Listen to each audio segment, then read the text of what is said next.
hearts have gone out to you all through such a difficult time. Fittingly, there'll be more tributes to Diogo at Wembley. He was such a lovely lad. How have the tributes that have gone before as well impacted you guys here? First of all, the tragedy impacted us, of course, most. But again, it impacted far more his wife, children, parents. But it impacted us definitely as well. And the tributes that have been done since were all very emotional and impressive. So every time we were somewhere, started off I think in Preston and in Asia as well, it's been emotional but impressive as well. We obviously now look towards the game at the weekend, but also look at things off the field, because Darwin, it seems, is on his way out. Can you give us your thoughts on his departure, how necessary it will be to replace him, and could his replacement be Alexander Isak? These are a lot of questions in one. As you know from me, and I think every manager works like this, you never talk about players that are not yours. So I can talk to you about Hugo, which we signed recently and has done really well till now. We are very happy with the squad we are having. And there's every reason to be happy about that, because we won the league last season. Okay, players left, but we've brought players in as well. And youngsters are doing good. So at this moment of time, Darwin might leave indeed, but things are not signed yet. So you need to wait maybe a few days before that's completely done. But there is indeed a chance that he's going to leave. Do you think there will be more incomings between now and the end of the transfer window, though? Because I appreciate that Ryan, Andy Robertson and Endo can all play at centre-half, but it appears that you could also still do with a centre-half. Do you feel you need to bring in another option at centre-half as well? No, what you just said, they can definitely play there as well. And you forget to mention Joe Gomes.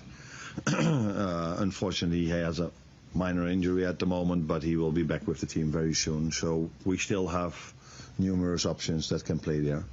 But as always, what I always say, it's the same boring answer as with players that we might bring in or not.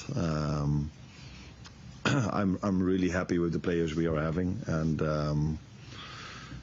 we have numerous players that can play in that position. And a chance now to win your first trophy of the season. Yeah, which is nice if you can start a season with the chance of winning something, because normally you have to play numerous games before you can win something. If it's the League Cup, FA Cup, let alone Premier League or Champions League, normally you win something in the end of the season. And now we have a chance to win something in the beginning of the season. Unfortunately, we face a very good Crystal Palace that have been very difficult to win against for us, because we played 1-1 against them in the last game of the season, and they showed in the last final and in the semi-final, by the way, as well, how hard it is to win a one-off game of them. So I think most of the players that they have are still there. So even more reason to know what a difficult team it is to play against. Hey Arne, what did you learn from your last trip to Wembley? Obviously it didn't end with a trophy, but I'm just wondering, how does this link to this one, and are you looking back to what happened against Newcastle? Not looking back, because it's a different system that Newcastle is playing, but maybe the way Newcastle played that final could be quite similar to the way Palace might play this final. So Newcastle used almost every free kick they got, no matter where it was on the pitch, to bring it into our box. And that's a style of play Palace also uses. So they also like to bring the ball out from the back, but they also are a threat in set pieces and long throw-ins and all these kind of things. So there are maybe a few overlaps. Is that the way you say it? Yeah, overlaps between the two teams, but I don't know what's going to happen tomorrow, but Newcastle was going man-v-man all over the pitch, high up the pitch, high press, normally, but maybe they will change it for tomorrow. Crystal Palace goes to a low block and defends in and around their own 18-yard box. And that is, for every team, very difficult. to find gaps and to create your chances. So goals are in every game very important, but I think on Sunday, one goal is worth a lot. There's a lot of excitement around 16-year-old Rio Umamona at the moment, and he was on the score sheet. Anfield got an assist as well. How do you as a manager go about supporting him, I guess, because there's already such a spotlight on him at such a young age? Yeah, and that is sometimes also difficult, and you never know how an individual handles that situation. But it was a year ago when Trey Neoni scored a goal, I think, against Sevilla, when he was also maybe 17, very young. So they have an incredible chance to work and be every day around players like Virgil van Dijk, Mo Salah, and all these others, to see what they do, to be ready to perform every 3 days. And that is a step these players definitely have to make, which is completely normal. If you're 16 or 17, it's already nice if they can play once a week at a good level.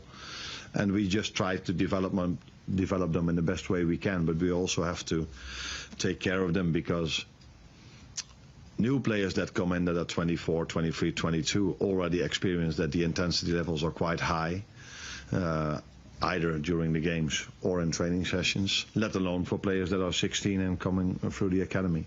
So we are aware of that. But it's been a promising start for him, like for Trey Neoni as well, because I think Trey also played a very good game at Anfield 3 days ago. Yeah, 3 days ago. Arne, good to see you. Just picking up on what you were talking about Sunday. You played a lot of different teams in pre-season, but are Palace actually, the perfect opponents to set you up for the season? Such a mature side, set style of play. They'll threaten you in multiple different ways. Yeah, that last thing they indeed do. Counter attacks, set pieces, long ball to Mateta. So they have also the individual quality of their forwards who can create out of nothing something. So very good team, and it indeed gives us. But that's, I think, what Bilbao did and Milan also already did as well, and the Japanese team, by the way, also gave us a lot of competition. So, and that's definitely what Palace is going to do, because they kept their team together. So they just hit the ground running again, probably after being a few days off, and it's still the same team.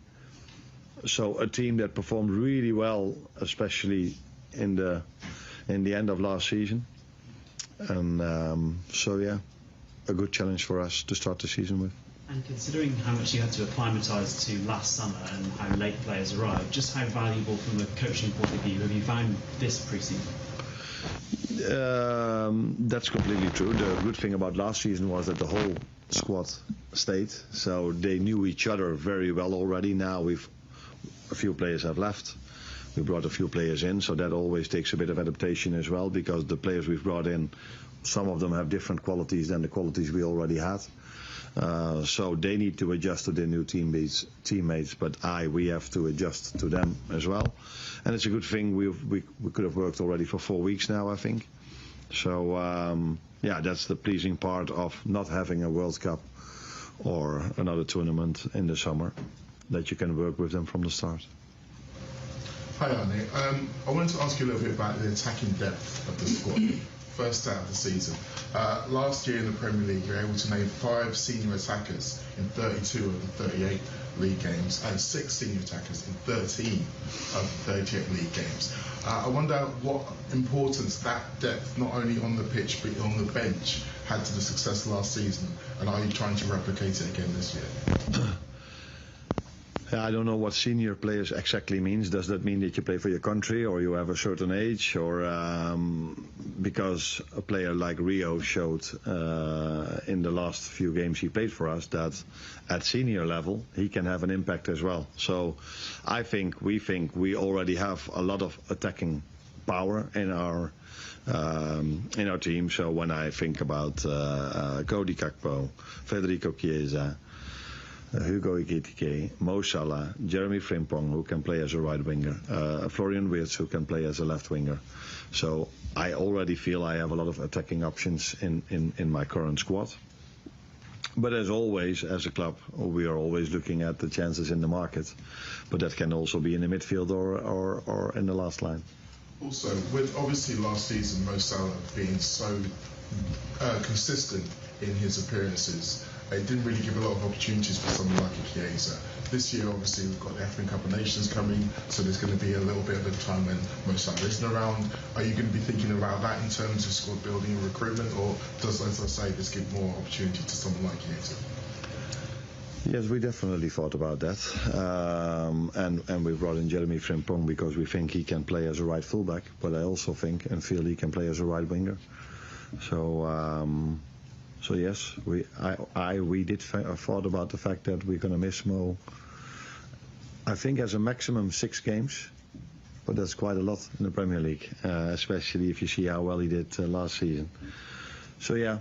Signing Jeremy Frimpong was for multiple reasons, but one of them was also that he could replace Mo if Mo is not there, but there are other options for me to replace Mo with as well. But Jeremy is definitely one of them.